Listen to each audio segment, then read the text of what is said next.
All right. I'm just going to jump on just for just a second here because I have some slides that I'm going to use to show you um, some of the things that we're thinking about. So I just wanted to say hello, everybody, and just give me 1 second, and I'm going to hop behind. All right.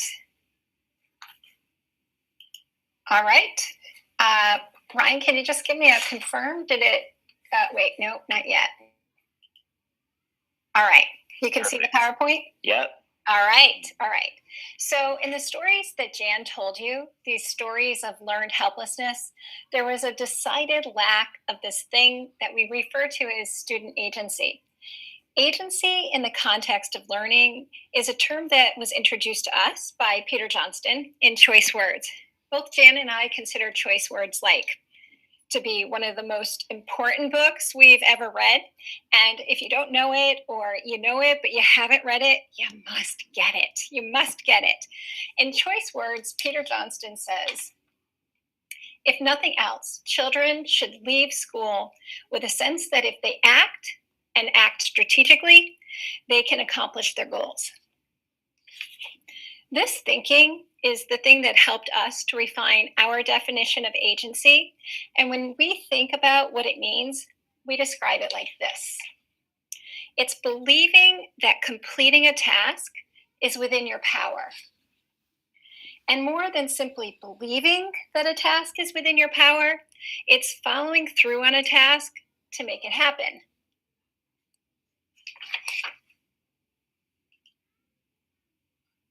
All right, there we go. Trying to switch back so you guys can see me. Can you see me? Perfect.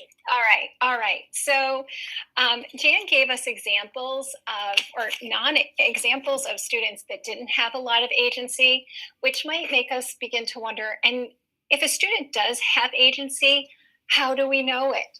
So as a counterpoint to the stories that Jan told you, let me tell you a story about a fourth grade girl that I encountered who was reading this text. It's just a short little passage from Avi. But the thing that you might notice about it is that right here in the middle is the word ghastly, which for this particular reader was troublesome. And when she got to that word, she paused. And she was thinking, she didn't know what that word was. At first, she didn't even know how to say it. She's like, ghostly, ghostly.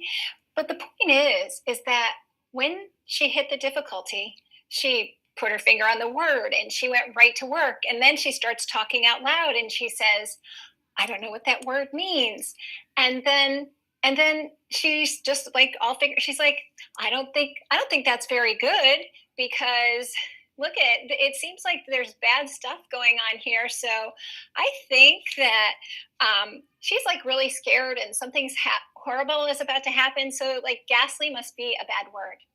And she did all of this on her own, which is a real counterpoint to the stories that Jan was telling before. So she like totally took it upon herself to do it. It was that I can do it attitude. And so when we think about the characteristics of kids who have agency in the face of difficulty, they try something. And more than that, they'll try anything to figure it out.